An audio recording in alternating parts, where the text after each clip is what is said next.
Lorsque tu rêves grand, mais tu n'as que 34 abonnés. Bonsoir, j'espère que tu vas bien et que tu as passé une excellente journée. Quant à moi, je me porte bien par la grâce de Dieu. Je viens de rentrer et avant de prendre ma douche et d'aller me reposer, je voudrais avoir une conversation avec toi. Je voudrais qu'on parle de cette frustration que rencontrent beaucoup de créateurs au quotidien. Et lorsque je parle de créateurs, je ne me limite pas uniquement aux créateurs de contenu. Je parle de toute personne créative qui pense avoir quelque chose à offrir au monde de par son art, de par son talent, de par son expertise. Il peut s'agir de la musique, de la peinture, de l'écriture. Il peut s'agir de plein d'autres choses. Donc je parle de toutes ces personnes-là qui ont ce sens de mission, qui fournissent assez d'efforts pour réaliser leurs rêves, mais en même temps, qui n'obtiennent pas les résultats souhaités. C'est vraiment frustrant. Je le sais.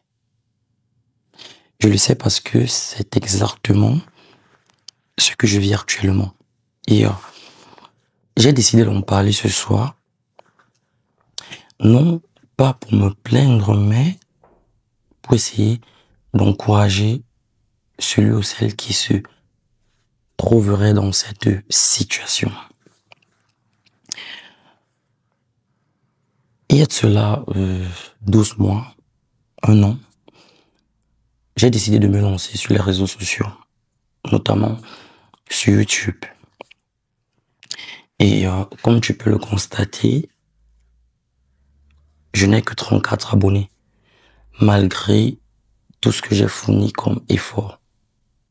Je n'ai que 34 abonnés. Déjà, pourquoi est-ce que je me suis lancé sur YouTube? En avril 2024, j'ai publié mon tout premier livre sur la procrastination.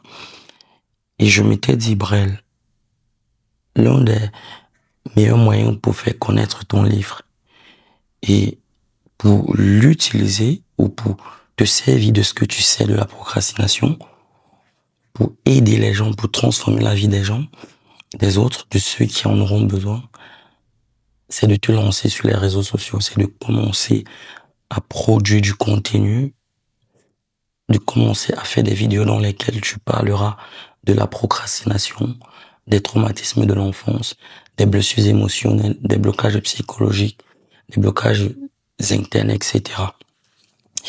Donc, lorsque j'ai eu ce projet dans ma tête, j'étais très enthousiaste. Pourquoi? Parce que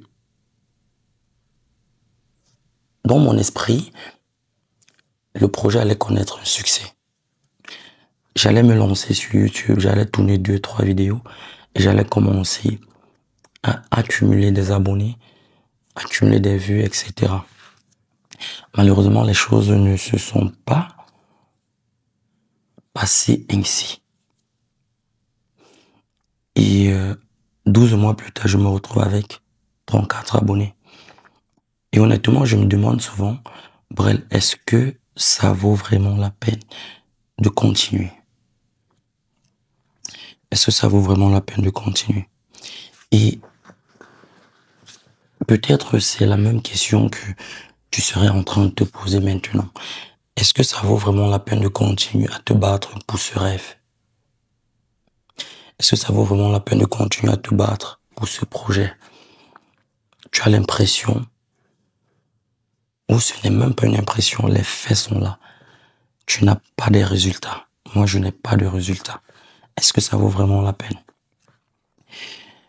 Et pour répondre à cette question, je te poserai une autre question.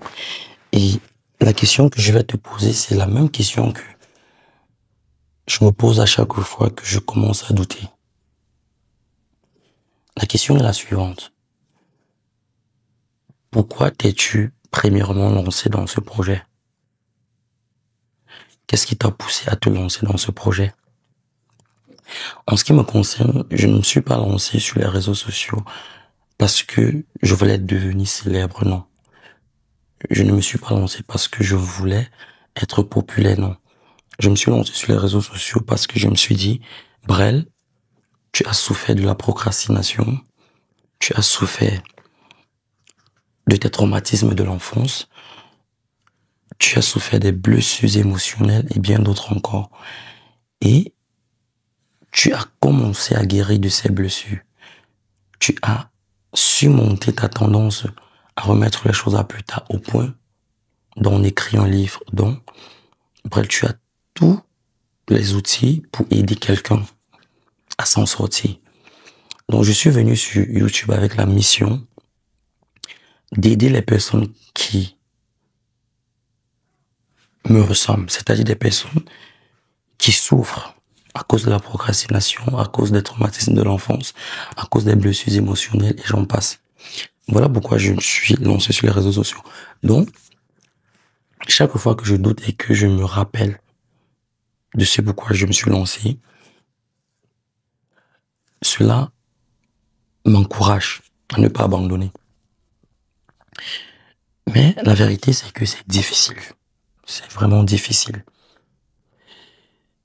Lorsque je me suis lancé sur YouTube en septembre 2024, après avoir acheté une caméra, après avoir investi de l'argent dans la lumière ou les lumières, après avoir tourné près de 56 vidéos, déjà, je me suis rendu compte que j'avais commis une erreur. Et l'erreur que j'avais commise, c'était que j'avais utilisé mon compte personnel au lieu de créer un compte professionnel. Donc, j'étais obligé de tout recommencer. Et lorsque j'ai tout recommencé en janvier 2025, en créant cette nouvelle chaîne, Louons ensemble, je me suis dit, Brel, il faut essayer de faire les choses différemment. J'ai essayé une série que j'ai appelée Réveil intérieur et tout. Et dans ma tête, c'était que cette série allait marcher, ça allait toucher les gens. Malheureusement, mes vidéos, si tu vas les regarder, tu verras que mes vidéos peinent à atteindre 10 vues. Donc, il y a de quoi vraiment se décourager. Mais, je me réjouis tout de même parce que mon travail a pu toucher quelques personnes. J'ai reçu 2 ou 3 messages des gens qui me disaient, Brel, ça fait longtemps qu'on te voit plus faire des vidéos. Qu'est-ce qui se passe? Nous, on en a besoin parce que tes vidéos sur la procrastination nous aident, etc. Et pour moi, ça a été un souffle nouveau. Ça m'a donné un souffle nouveau. Et je me suis dit, Brel, il faut reprendre à faire des vidéos. Alors, j'ai essayé de comprendre ce qui ne va pas. J'ai essayé de me remettre en question. Pourquoi est-ce que je ne décolle pas? Et la vérité, c'est que le problème, ce n'est pas l'algorithme YouTube. Le problème, c'est moi. Et je me battrai toujours pour l'accomplissement de mes rêves. Donc, je suis prêt à aller jusqu'au bout. Et un an passé à produire du contenu, je peux pas dire que j'ai échoué. Pourquoi? Parce que étant une personne qui avait des difficultés, qui avait peur des caméras, aujourd'hui, j'ai cette facilité à me placer devant une caméra comme maintenant et m'exprimer. Dire ce que je pense, sans toutefois en avoir peur. En plus, ça aussi, j'ai appris, bien que je ne sois pas devenu un expert, j'ai appris quand même 2 ou 3 trucs sur la vidéographie, sur le montage vidéo, sur l'utilisation des lumières, etc. Donc, pour moi, ce n'est pas un échec. Et de la même manière, je voudrais que tu saches ceci. Bien que tu n'obtiennes pas encore les résultats souhaités, Je voudrais que tu continues à te battre pour ton rêve. Change de stratégie, change de méthode, mais n'abandonne pas. Tu peux prendre un temps pour te reposer. Tu peux prendre un temps pour te ressourcer, mais n'abandonne pas. Si tu penses que ton travail peut aider quelqu'un, même si c'est une seule personne, n'abandonne pas. Et sans vouloir pousser cette vidéo encore plus loin, je vais juste vraiment t'encourager. Et si mon message résonne avec toi, si tu as du mal avec la procrastination ou avec des traumatismes de l'enfance, je pense que tu te trouves au bon endroit. Cette chaîne pourra t'aider. Donc, sens-toi libre de t'abonner ou de ne pas le faire. Le plus important pour moi, c'est que ce message t'encourage vraiment à continuer. Et désolé si je parle à voix basse. Il est 22 heures passées je pense, de 41 minutes et je ne voudrais pas avoir des ennuis avec mes voisins. Donc c'est la raison pour laquelle je parle à voix basse. Je vais m'arrêter là et je vais te souhaiter en fonction de l'heure à laquelle tu regarderas cette vidéo. Si c'est le matin, je vais te souhaiter de passer une excellente journée. Si c'est le soir, je vais te souhaiter de passer une excellente soirée. Et si c'est la nuit, je vais te souhaiter de passer une très bonne nuit sous la protection divine. Prends soin de toi et surtout que Dieu te bénisse.